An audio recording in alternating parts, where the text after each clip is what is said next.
So I recently decided to download and try the free trial version of Final Fantasy XIV. A game I've been curious about and wanted to try for a very long time, but honestly I kept holding back because I was kind of intimidated by it. It's a massive game, and even when I would watch beginner guides and tip guides and videos on how to get started, I'd still find myself overwhelmed by the amount of stuff in the game, so I kept putting it off. But you know what? I finally downloaded it, gave it a try. Let's talk about it.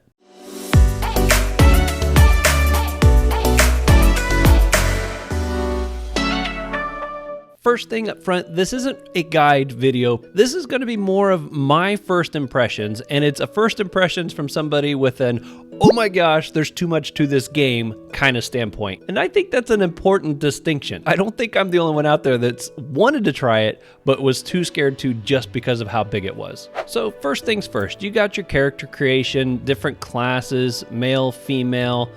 There's enough variety here, and I think some of these are only available if you've purchased the expansions or you've reached certain levels. I'm not entirely sure how all that works, but there's some fun variety in here that you pick your class. And then when you get into the actual character creation, there is a lot of stuff you can do.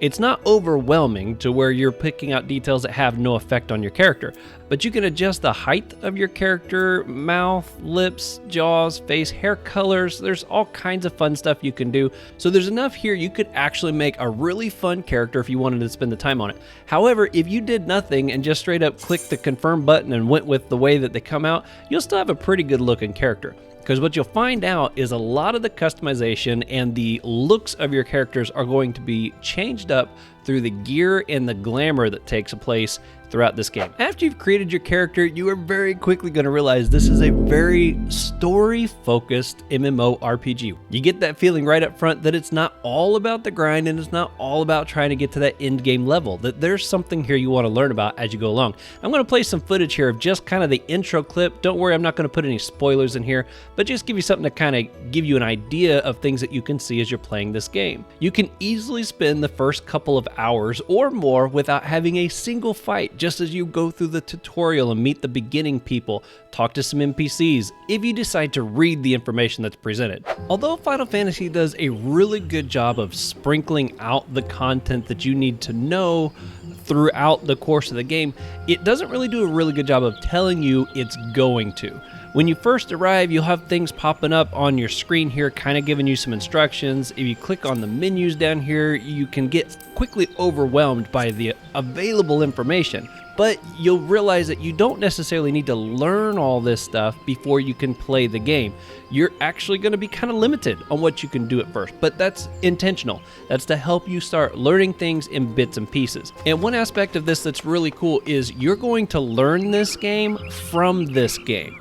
And what I mean by that is as you continue to level and progress, you're going to encounter NPCs that will then teach you a new aspect of the game. And then you'll go a little while longer, and then suddenly you'll encounter another NPC that is going to teach you another aspect of the game. So it's really cool. It's sprinkled out, you're taught the game by the game, but it doesn't necessarily tell you that's how it's going to happen up front. So don't be too stressed out. If you're the kind of person like me that was like, gosh, there's just too much I got to figure out here right from the beginning, don't worry about it. Just get in here, start running, start talking to NPCs and going through the quest, and you'll be taught how to do these different things. Another thing that I'm really blown away by with this game, even just in these early stages, is how alive it feels. This is one of the starting cities, and this is just a central area outside of here, and you can see all these people running around and doing all kinds of fun things. They'll be interacting, sometimes they'll be playing musical instruments, sometimes they're doing little emotes or dancing with the people that are around them. There's just a lot of stuff that goes along here.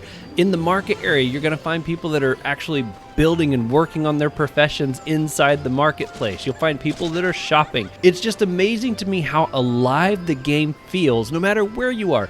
Even when I've been in small little remote places of this city where I think there's nobody else here, and sure enough, there's people running around there too, doing things as well. So that's a nice thing to know if you're getting ready to dive into a game like this where you're going to invest a lot of your precious free time. You want to know it's a game that's going to be there for you, and it's going to feel like there's other people that are going to be participating and there to help along the way. Okay, so my thoughts on quests and creatures so far. Now granted, like I mentioned a moment ago, I'm very early in the game still. Level 20 Lancer, I've completed maybe about 30 quests so far, side quests and stuff, and most of those quests have not really been that exciting. I've had a few that were pretty entertaining, but for the most part, they do come across kind of like your typical fetch quest. Oh, just had somebody pop a squat. But you know, when you're starting out and you're new in these areas, that's kind of to be expected. Now, I have done a bit of research into this, and a lot of people have said that a lot of the later quests get very exciting, that you just kind of have to push through these lower ones. Also, I have heard that the side quests are not really necessary.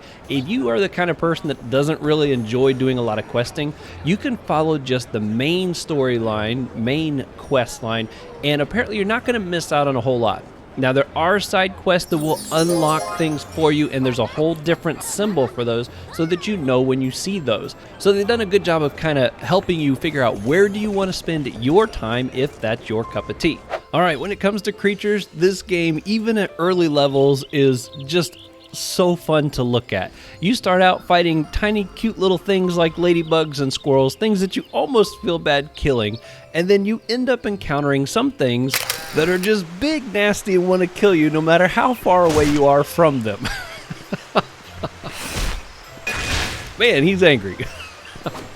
Now again, I'll point out the fact that I've explored very little of this game, and I've seen videos, and there are tons and tons of creatures of all shapes and sizes. And nowhere have I encountered anything where it felt like a reskin, or maybe just the change of some colors and they try to call it a different enemy. No, the variety of all the creatures and everything in this game is substantial, and it's beautiful to look at. You find yourself wanting to go explore more areas just so you can see what all there is. And I think that's a great hook of the creatures in this game. So the ultimate question is, would I recommend Final Fantasy XIV for somebody who's been holding back because you're a bit overwhelmed at the thought of the game, like I have been up to this point? Personally, I would say yes, give it a try. And here's the kicker why. You can try all this for free. Now, it does put some limitations on you, like you cap out at level 60. The level cap, I think, is level 80. So you think, well, that's not too much of a difference, but it does make a difference. As well as you are restricted on some communications, some trading, and some different things, but you can still experiment and try the game, a lot of the main aspects of the game, to see if you're liking it before you decide if you want to start paying that monthly subscription. I figure worst case scenario, you download the free version, you run around on here for a couple hours, and you don't like it, you've at least gotten to try it at that point. Now, I do have plans to make tips and tricks and guide type videos on my channel, and they're basically going to be coming at it from a very basic standpoint. It's going to be created from the standpoint of, oh my gosh, this game is huge, I need it in small bite-sized pieces.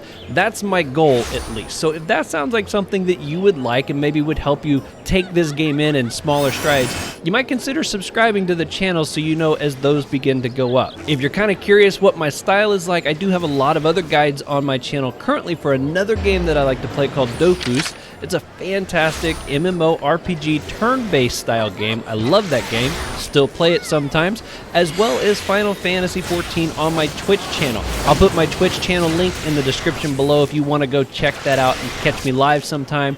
Feel free to ask questions, maybe even learn how to play this game right along with me. So that's everything I got. If you could do me one huge favor, if you haven't already, and smack that like button, I'd really appreciate it. So until next time, you all be safe out there, and I will see you on the next one.